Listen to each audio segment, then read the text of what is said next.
Welcome back, Algebra 2 students. This is the last checkpoint that we got. We got checkpoint C. We're going to be looking at problem number 1.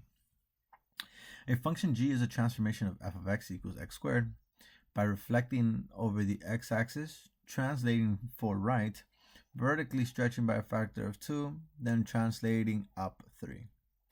Graph the function g of x. Write an equation for g of x. And what is the vertex of G?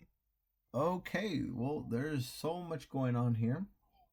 Let's start with the equation first. We can do the graph afterwards. So it's G of X. G of X, whoops, there's a gap here in my pen. Let me see.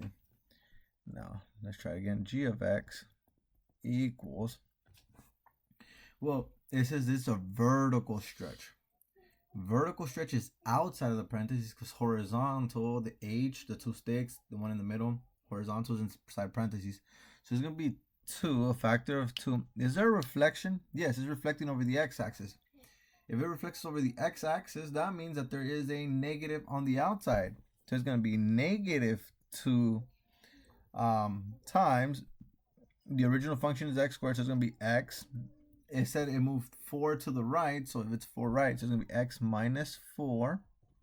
Don't forget the squared, plus 3. I want to graph G, but where do I start? Well, I know what the vertex is. This is already written for me in vertex form. So the vertex is going to be, well, that's a negative, so it's going to be the opposite. It's going to be positive 4, comma 3. Positive 4, comma 3, that's around there. And then if it's a negative parabola, that means it's going to face down.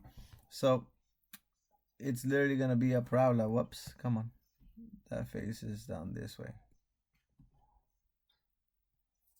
Okay.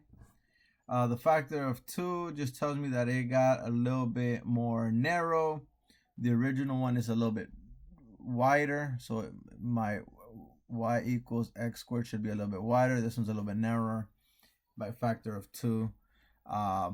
There you have it. Okay, that is it for number 1. Let's move on to number 2. Let's see if I can do it in the same video. Okay, let's move on. A function of g is a transformation of f of x by stretching it horizontally by a factor of 1/2 and stretching vertically by a factor of 5 and shifting down 4. Okay, so a vertical factor, that's on the outside. Write an equation for g of x if f of x is equal to the square root of x. So for the first one, I have to use a square root. They're telling me to use square root.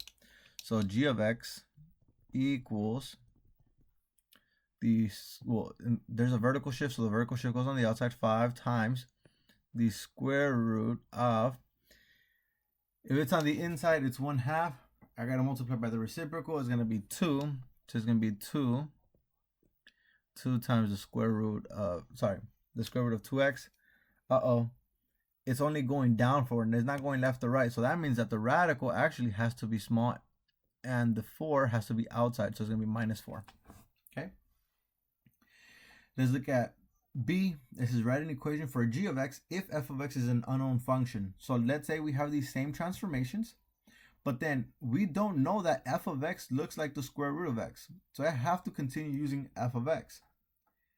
It's literally the same thing. You're just having g of x equals 5 times f of x, or in this case 2x, minus 4. Okay, and that is it. That is literally it for your unit 6 part C study guide. Other than that, we are done with these videos. If you have any questions, feel free to let me know. Other than that, good luck on your exams. Your exams will be starting Tuesday if you're periods 1 and 2, and Wednesday if you're periods 4, 5. Okay, like I said, good luck, and I'll be seeing you in the next set of videos. Bye.